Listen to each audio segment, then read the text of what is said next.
একটু জেনে নিতে চাই শাহবাগের আজকের পরিস্থিতি কেমন দেখছেন? এক দফা দাবিতে তাদের এই অসহযোগ আন্দোলনের সবশেষ কি খবর আছে সেখান থেকে?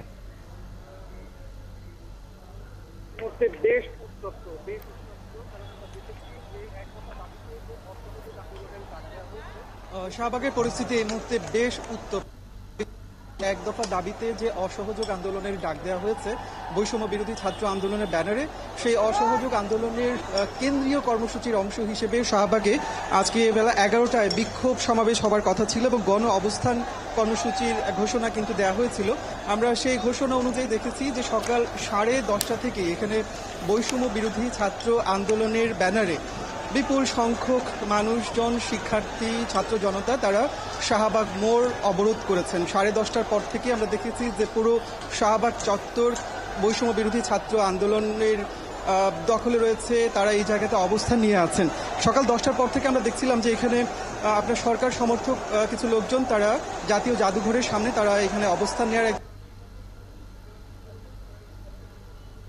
আসার পর এখানে সরকার সমর্থক যারা ছিলেন তারা শাহবাগ এলাকা থেকে পাশে যে পিজি হাসপাতাল রয়েছে বঙ্গবন্ধু শেখ মুজিব মেডিকেল বিশ্ববিদ্যালয় হাসপাতাল, তার ভেতরে অবস্থান নেন এবং যখন তারা ভেতরে অবস্থান করছিলেন বাইরে তারা শাহবাগ এলাকা থেকে পাশের যে পিজি হাসপাতাল রয়েছে বঙ্গবন্ধু শেখ মুজিব মেডিকেল বিশ্ববিদ্যালয় হাসপাতাল, তার ভেতরে অবস্থান নেন এবং যখন তারা ভেতরে অবস্থান করছিলেন বাইরে এখানে বৈষম্য বিরোধী ছাত্র আন্দোলনের কর্মী সমর্থকরা, তখন এই একেবারে মুখোমুখি একটা পরিস্থিতি। সেই সময়টাতে আমরা দেখছিলাম যে এখানে আপনার ইট পাটকেল ছোড়াছড়ি কিন্তু হয়েছে এবং আপনার সাথে যখন আমরা কথা বলছি তখন দেখছি যে বঙ্গবন্ধু শেখ মুজিব মেডিকেল বিশ্ববিদ্যালয়ের ভেতরে সেখান থেকে ধোঁয়া বের হচ্ছে এবং আমরা যতদূর জেনেছি যে সেই হাসপাতালের ভেতরে থাকা যে আপনার স্টাফ বাস যেগুলো রয়েছে সেই সমস্ত কয়েকটি গাড়িতে আগুন দেওয়া হয়েছে।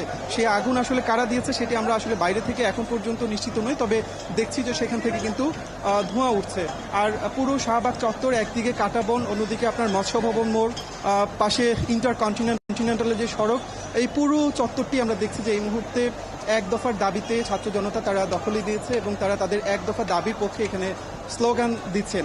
আমরা এর আগে আসলে এই কর্মসূচিগুলোকে ঘিরে দেখছিলাম যে আইনশৃঙ্খলা রক্ষাকারী বাহিনীর এক ধরনের তৎপরতা, কিন্তু আজকের দিনে এখন পর্যন্ত পুলিশের কোনো প্রতিক্রিয়া আমরা এই জায়গাতে দেখিনি। পাশেই শাহবাগ থানা, আপনার সেই শাহবাগ থানার সামনে পুলিশ অবস্থান নিয়ে আছে এবং ঢাকা বিশ্ববিদ্যালয়ের যে শাহবাগ দিয়ে ঢোকার যে পথ, সেই পথেও আমরা দেখছি যে পুলিশ অবস্থান নিয়েছে, কিন্তু এখন পর্যন্ত আন্দোলনকারীদের এখান থেকে সরিয়ে দেয়া কিংবা আপনার কোনো ধরনের প্রতিক্রিয়া কিন্তু এখন পর্যন্ত পুলিশ দেখায়নি, যে কারণে একেবারেই নিজেদের মতো করে শাহবাগের যে পুরো চত্বর রয়েছে সেই জায়গাতে অবস্থান নিয়ে দফায় দফায় এই জায়গাতে বিক্ষোভ করছেন বৈষম্য বিরোধী ছাত্র আন্দোলনের ছাত্র জনতা। এখানে শুধুমাত্র শিক্ষক শিক্ষার্থী নয়, আমরা দেখছি যে অনেক সাধারণ মানুষজন, রিক্সাওয়ালা, তারাও কিন্তু আসলে এই আন্দোলনের সাথে সংহতি জানিয়ে তারা এই জায়গাতে অবস্থান নিয়ে আছেন এবং সরকার পদত্যাগের যে এক দফা গতকাল কেন্দ্রীয় শহীদ মিনার থেকে ঘোষণা করা হয়েছে সেই এক দফা দাবির পক্ষে তারা এই জায়গাতে স্লোগান দিচ্ছেন।